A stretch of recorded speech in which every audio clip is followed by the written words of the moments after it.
Assalamualaikum warahmatullahi wabarakatuh. Perkenalkan, saya Ervina Zize, NIM 877332585, Prodi PGSD. Di sini saya akan membahas proses lahirnya Pancasila untuk memenuhi tugas 1 Pancasila. Sejarah lahirnya Pancasila. Perdebatan ruang sidang dalam lahirnya Pancasila.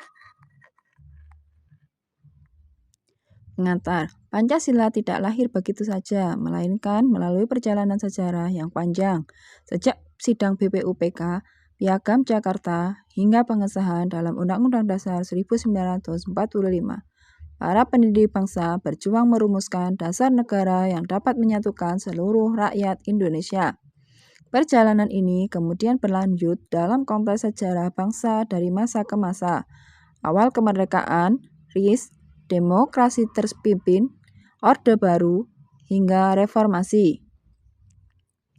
Sebagai generasi muda, penting bagi kita untuk tidak hanya memahami peristiwa-peristiwa itu, tetapi juga merefleksikan pelajaran yang dapat diambil untuk menghadapi tantangan zaman sekarang.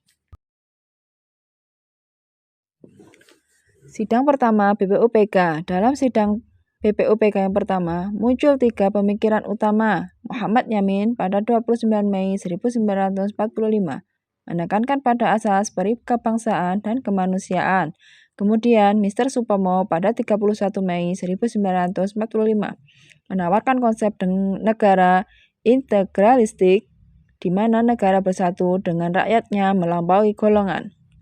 Puncak sidang BPUPK. Pada 1 Juni 1945, Insinyur Soekarno menawarkan Weltanschauung atau pandangan dunia yang ia gali dari bumi Indonesia sendiri. Disinilah Pancasila pertama kali diperkenalkan dengan prinsip gotong royong sebagai intisarinya atau Ekasila.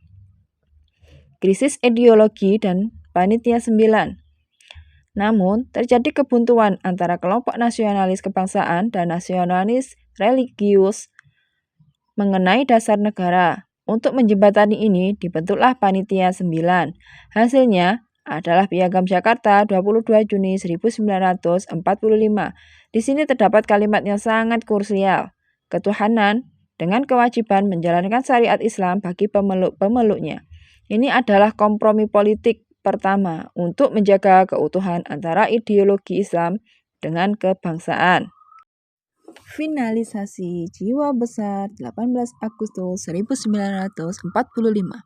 Momen paling menentukan terjadi pada 18 Agustus 1945.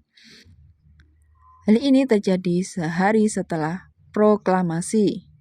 Atas laporan keberatan dari tokoh Indonesia Timur, para pemimpin Islam seperti Ki Bagus Hadikusumo dengan jiwa besar setuju menghapus 7 kata tersebut demi persatuan nasional.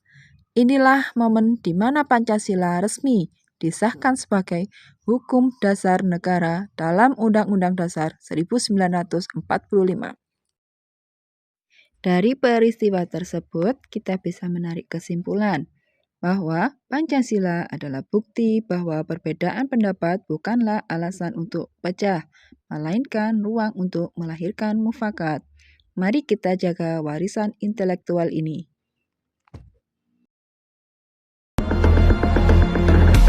Proklamasi. Kami, bangsa Indonesia, dengan ini menyatakan kemerdekaan Indonesia. Hal-hal yang mengenai pemindahan kekuasaan dan lain-lain diselenggarakan dengan cara saksama dan dalam tempo yang sesingkat-singkatnya. Jakarta, 17 Agustus